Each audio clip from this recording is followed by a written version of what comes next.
Hey guys, welcome back to another episode of the National Childcare Owners Association Childcare Chats. I am so happy and so thrilled to be back on with you guys as we had a little hiatus from April, but that doesn't mean that we're going to lack in any value for the month of May. So I am overjoyed for our special guest today, Miss Shira Leibowitz. All right. So May is Children's Mental Health Month. In this episode of Childcare Chats, we will be discussing and raising awareness in those managing mental or behavioral health issues in the childcare setting. Now, mental health is an essential part of children's overall health and development. It has a complex, interactive relationship with their physical health and their ability to succeed. Better yet, in society. If we haven't heard it before, we definitely should research the impact of social emotional health. This added with the physical and the mental health effects, how we think, feel, and act on the inside and outside. So today we have Dr. Shira Leibowitz, founder and CEO of Revabilities and Discovery Village. She is also the author of Havens of Hope, Ideas for Redesigning Education with the COVID-19 Pandemic, and the Coach Approach, which is to school leadership, leading teachers to higher levels of effectiveness. Thank you, Dr. Shira Leibowitz, for joining us today on the NCOA Childcare Chats. Thank you so much for inviting me. I'm so happy to be here. Excellent. We're glad to have you. Would you tell us a little bit about more about yourself? We are talking about mental health, and I know you are the expert. So just give us a little background on your information on you, please. Absolutely. So, I've been an educator for 2 decades. I have a doctorate in education. And for most of my career, I was principal of pre K to eighth grade schools and always loved the early childhood space. I also had a vision for what I wanted my schools to look like. And in existing schools, it was really hard to execute on fully in the way I wanted to. I also teach at Northeastern University, doctoral students in education. So I've taught or led programs from every age, from birth to doctoral students. And I wanted to do something on my own terms and my own ways. So in July of 2019, I was able to open my own childcare center and preschool just north of New York City. And it's really been a dream come true being able to bring a vision for what learning and well-being is in the early childhood years. And it's something that I believe our early childhood done well can be pulled up through the grades rather than what we see the push down of academics to early childhood. So when we flip it, we see such power and such beauty in education. So it's been a gift, this journey, even with shortly after opening, pandemic disrupting things quite a bit and figuring out how to navigate through all of that. Definitely. So, I mean, it went hand in hand with your book. Like I was looking at your book, I read through, I was like, "Oh my gosh, this is all the information that's needed to kind of help us pivot through all of these challenges that we are going to discuss today, which the topic is mental health in a childcare setting." So, we're going to jump right into question number 1, which are what are some of the challenges you are seeing in the childcare industry related to mental health? We've been through a period of trauma. Families have trauma all the time. There's intergenerational trauma, there's pain and there's woundedness that you see and that you don't see. There's pain and there's woundedness that kids are aware of and that they're not aware of, but that still impacts them. So you never know what load a child or a teacher is carrying. And sometimes, truthfully, they don't even know what load they're carrying, but they feel it, they perceive it. And it's been really intense. So, what I'm seeing in my own center, though, is a better situation than what we had before, and that's because of the work that I think not only myself, a lot of us have done through the months of pandemic, tending to both physical and mental and social emotional well-being. That became core. So when I had opened my center, I had envisioned a play and project based program with a commitment to social justice. So, and that remains powerful, but there's more to it today. So, I imagined messy art and creativity and explorations and connections, and we still have that. But at core, even deeper, is a focus on well-being. And so we focus not only on experiences, we were all about experiential learning, but on environment and creating an environment that is calm and peaceful and promotes a feeling of being embraced. And that cuts down on a lot of the behaviors. It creates a setting that feels safe and feels supportive. And then when the behaviors happen, they're fewer, and we're able to, through the environment and through the loving on these kids and giving support, address much of it, not all of it. We also need outside supports and expertise beyond what we have at times, because there are absolutely situations where more trained support is absolutely vital. Absolutely. All of it is vital. I really believe that it is a puzzle that we are beginning to piece back together. But somewhere in the middle, we've lost sight of what is actually good for humanity. I just feel like we've been kind of like a well-oiled machine for so long, and taught to um, just pretty much forget about our social emotional well-being. Taking that time for self-care, taking the time for really prioritizing that over going to work each and every day, learning to take a time out, and some of that build up passes along to our children, and we really don't know how much of a build up until they really go pop. There's many different aspects that we can really hit on when talking about social emotional well-being, mental health for children. It's a very broad spectrum, but the emphasis is really going to be on COVID-19, because again, now we're seeing all the children come back 2-3 years later, and they're unable to withstand being in a classroom environment, following simple 2-3 step directions, listening, even joining in on circle time is a challenge for providers. And so when you're having new staff come into your centers, there may be some reluctancy or pushback, because even the providers are, their cup is filled to the top. So it's like, how do we begin to push forward? So those are some of the things that I'm seeing in my centers. I know we just talked not too long ago about some of those issues as well. And so, which leads me to question number two: as you're a leader in the childcare industry, do you feel like that it's important to offer such benefits like an employer assistance program, where it supports staff members regarding their mental health and well-being, just having someone to talk to? Do you feel like the employer should begin to move towards that model, or is it something that we should continue to kind of, play it to the side? And I'm interested to know your thoughts. Yeah, it's vital. And public private partnership is really helping with that. So I'm located in New York, and we've all been getting stabilization grants. New York's next round of stabilization grants are earmarked to support employees fully. At least 75% of the grant has to be used either for raises or bonuses or benefits. And that's making it possible for us to bring in health benefits, including options for mental health benefits that we just weren't able to do before. So it's hard for centers that are really strapped for funding to provide everything we want to provide. And there are resources becoming available to help us to do that. And that's been so vitally important. Right. Totally get it.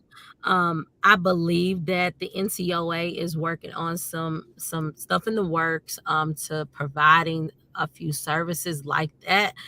So that way it's not so much a heavy burden financially for centers. So that's something that we could discuss going forward, because again, that is one of the things at the top. How do we not continue to put more burden upon the staff member that's already there? I know as far as an employer assistance program here in Kentucky, um, it's offered through our payroll company. So it was conjoined with one of those products and services. We had to pay a little more for it, but we have it as a resource. Have I had anybody that actually used it just yet? Mm. Not so much, but it's great. Great to have a peace of mind as an employer to know that that is an available option to staff, to know that we have that there. So I think more centers may or may not be, well, they may be moving towards that. They're getting money to help support that. Rayshawn, did you have any comments on? I see a few comments in on the Facebook coming through. Rayshawn, she says the pandemic was okay. All right, I got you. Mhm. Did any of our president of the National Tracker Owners Association? He is also online. Did you have anything to add regarding the employer assistance program and the benefits program for the National Tracker Owners Association? Hello, everybody. How everybody doing today? I'm enjoying the conversation. Uh, Ma'am, you have a wealth of knowledge, and I'm glad you're sharing that wealth of knowledge with us right now. Now, Thank you. as the president of NCOA, we're working very hard to put together a very comprehensive benefit package that will benefit the owners as well as the staff. So, more details to come in the near future. But continue with the conversation. It is an issue that I saw today, actually, in one of our centers. Our center name is Open Arms ELC. What happened was, you know, the since the kids was away from the center, due to COVID, the child had a very difficult time uh, detaching from the parent. So, so the kid was, scratching and clawing, crying, not to separate from the mom, and that is a very difficult thing. So, what's some techniques you think that we can do to help ease the child's anxieties and help with that separation process from the Yeah. parents, so the parent could go off to work and the kid can stay and learn. Absolutely. I'm happy to answer. I have to pause for a second and just say thank you and bless you for making benefits possible. Like that is the greatest gift to the industry. And if you would ask me as an owner, one thing that I would be so grateful for, it's that. So God bless you. And now I'll answer your question. This is a scene that's near and dear to my heart of a child and parent having a hard time separating. And I want to go back to some certain decisions I've made in my center that go back to the early days of the pandemic. So I'm located just north of New York City. My county, Westchester County, was one of the first and worst COVID hotspots in the United States. It hit hard and fast, and we stayed open throughout. And one of the first days after everything else had shut down and we were open, a mom with a 2 year old comes to the door, and she was an essential worker and going through absolute agony. And her daughter was feeling her stress, and they were hugging each other and crying at the door. And that was when we were being told not to let parents in because of COVID. And I couldn't, and I just opened the door and said, you come in. And I turned to my director and said, we're not doing this. We're figuring out a way to let parents in safely. And they did through the entire pandemic. So we took their temperature, we did a health check, they social distance from anyone but their own children. But if it was safe enough for them to walk into a supermarket, it was safe enough for them to walk into my center.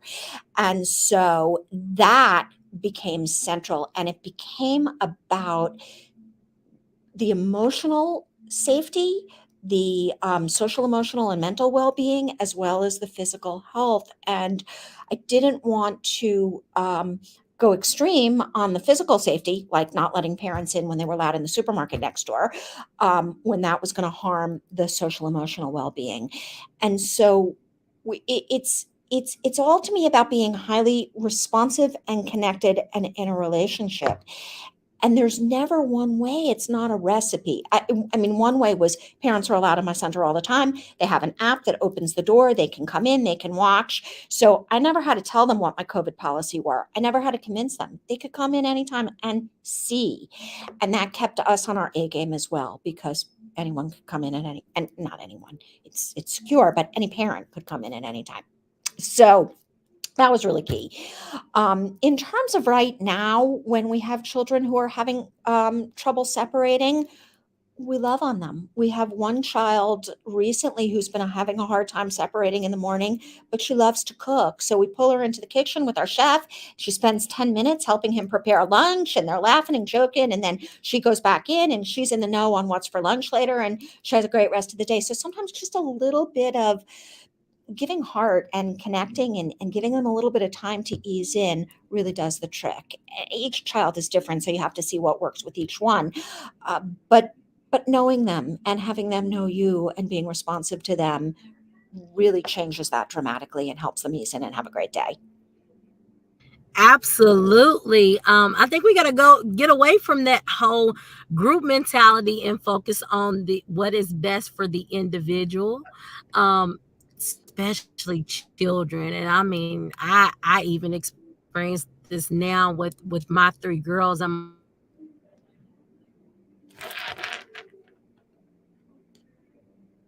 so let's see here, make sure I'm still on. I'm sorry, I Yeah, can see you some repeat that? Because you went in and out. Can you repeat that? You went in and out. Yes. I said that each one of my children, I have to make sure to remember, they're each individual. They feel different, their own different ways. As one may feel one way, the other one might feel something completely different.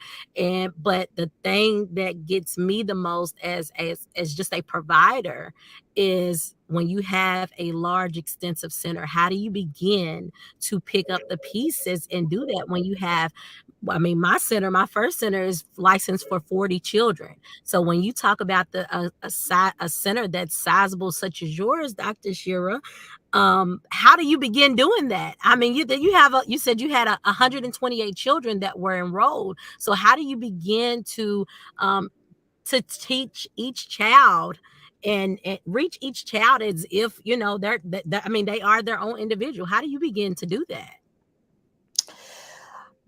Relationship. So I have a leadership team of myself and three other administrators. I'm the owner, but I'm on site full time. I have a director, assistant director, and an education director. All four of us know every single child by name, and more than by name. We know each child. We spend time with them, and then teachers know them well. And throughout the whole center, teachers don't just know the children in their class; they know more children. So, kids as they walk in. They're being high five, they're being smiled at, they're being welcomed by name, every single one of them. And when a child's having a hard time, any of the four of us will jump in and help. So, I'll pull them back and call them my assistants, and they'll come back into the office and spend some time with us, and we'll love on them and give them, a little space to breathe and then go back. That works for some, not for all. It really, as you say, depends on the child. But at heart, what's most important is attachment and connection and relationship and emotion. And what we can teach children the most is to work on knowing themselves, understanding themselves, and regulating their own emotions. And when we do that, the academics and everything else follows. And I have a PhD in education. I led kindergarten, pre-K through eighth grade school. So I know the academics. I know what kindergarten is looking for. And what's most important is that being present to be able to learn, and then the learning will happen. Absolutely. We got to show up. We got to show up. But most of the time it could be overwhelming. So leads me to my third question.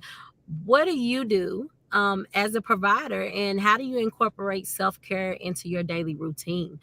Even though you have two, three other administrators helping you along the way, what are some of the tips that you give for your self-care daily routines? I become really intentional about self-care, and I wasn't for my whole career. I look back on former less focused on self-care versions of me, and I convey this to my staff all the time that the self-care is important. So for me personally, my director opens, I don't, I close, so I come in a little bit later, but I wake up early. I'm an early riser, and so the mornings are for me, and I wake up at 5 and I don't get into the center until about 8. So I take a long walk with the dog. I take a yoga class every morning. I do meditation. I cook healthy food. I usually cook dinner before I leave. So it's like a gift to myself. I come home and dinner's been made for me, even though prior me of the morning was the one who made it. It's there and ready. So it's another little gift when I get home.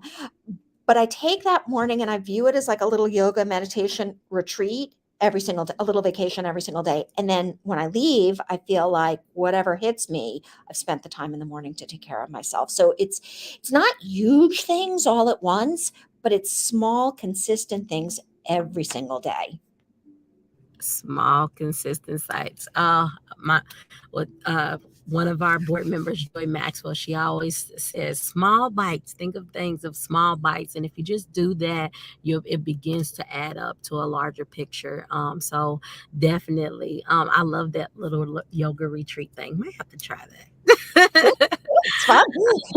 What are some resources you recommend for providers navigating these uncharted waters? And I really want to focus on some strategies that was inside of your Havens of Hope book. Yeah. Dig deep into yourself and find that vision for what you believe matters most. And that's really hard at first. And then it becomes easy. And then everything flows once you find it. So there's so much noise around us in the education world. There's so much telling us what we should do, and from people that inspire us, right? From people that are doing great work in the world, but they're not us, right? So looking really deep into your own core and seeing what matters most to bring out, and then sharing that. And so what works for one program doesn't necessarily work for another, and what works at one moment in time doesn't necessarily work further on. And so going through this process of knowing what's core, and not in a complicated way, in a really simple way.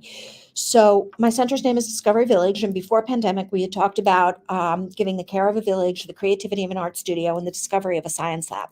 And we're still that, but we're more. At core is just one word. It's well-being, and it's well-being for, and then if we add a little more, people on the planet. So there's a focus on social emotional learning and care and cultivation for the environment, and that's our everything. Um, and then that vision is implemented into everything we do. And I don't just mean our program, and I don't just mean our marketing and our website, although we're working on all of that. It's our operations, it's our approach to HR, it's our approach to finance, it's our approach to facility, it's approach to not only what you do, but how you feel when you walk in.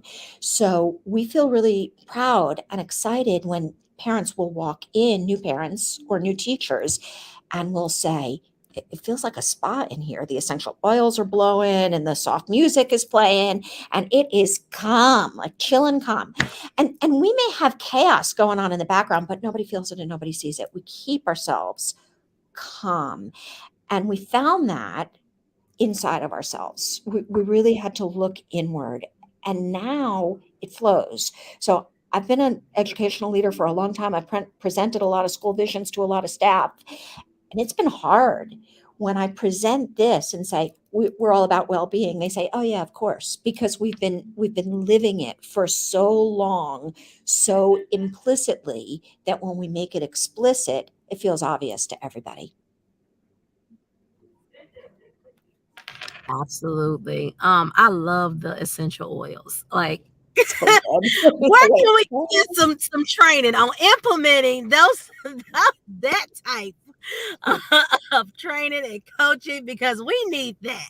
Walking through the doors and just feeling like, okay, this is a spa. This is not a place of chaos. This is not a place where you're just throwing down your baggage. Like, I don't want that type of energy. I want this positivity. This is a place for teaching. This is a place for learning. This is a place that we are cultivating everybody in a positive way. So, yes, I want that. So, I love that. Absolutely. And you can do it right away. And you said a great word, which is energy. So we'd always talked about experience and experiential learning, and then we started talking about environment. And now we talk a lot about the energy we bring and what we're conveying. And that has changed a lot. It influences so much without you saying a word. Absolutely. I'm a believer. I mean, even if I'm sitting across the room from someone and their energy is off, it's like you can feel it. So it's the same way with children. When providers walk through the door, it's like, okay, you got to pretty much. I hate stating this statement. Drop everything at the door before you come in, but it's really just that. You have to drop all of that at the door and kind of put on your happy face. Mhm. Yep. And give off of these positive vibes. So yes, I love it. So there's way more information in your book. I love your book. Secretary Rashawn has put in the comments to everybody that is watching us live or rewatching our chat. She has put the links to Dr. Shira Leibowitz's books in there. So you make sure to check her out. And lastly, question number 5: how may providers connect with you?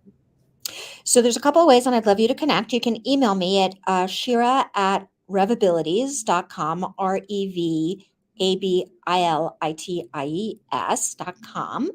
I have a Facebook group, Standout Educational Leadership. I'd love you to join. You can also find me on Twitter at Shira Leibowitz, and I'd love to connect.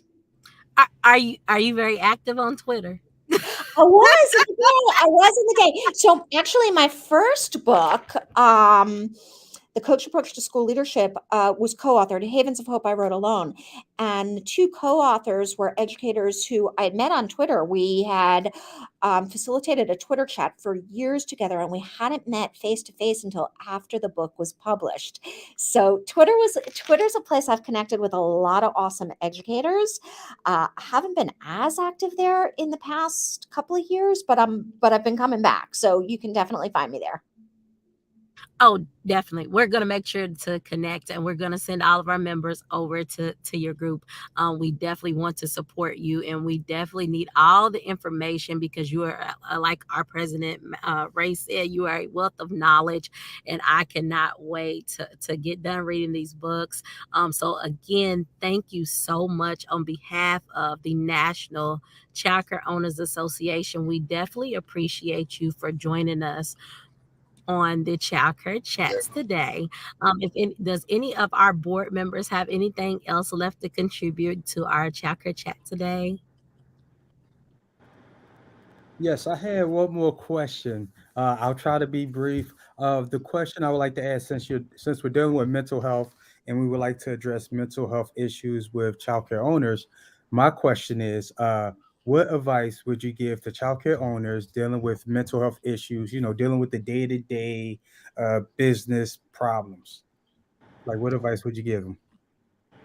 Honestly, go for therapy if you have the insurance. I do. And I view my therapist as like a mindset coach, and it is invaluable. And I tell all my staff that I go for therapy.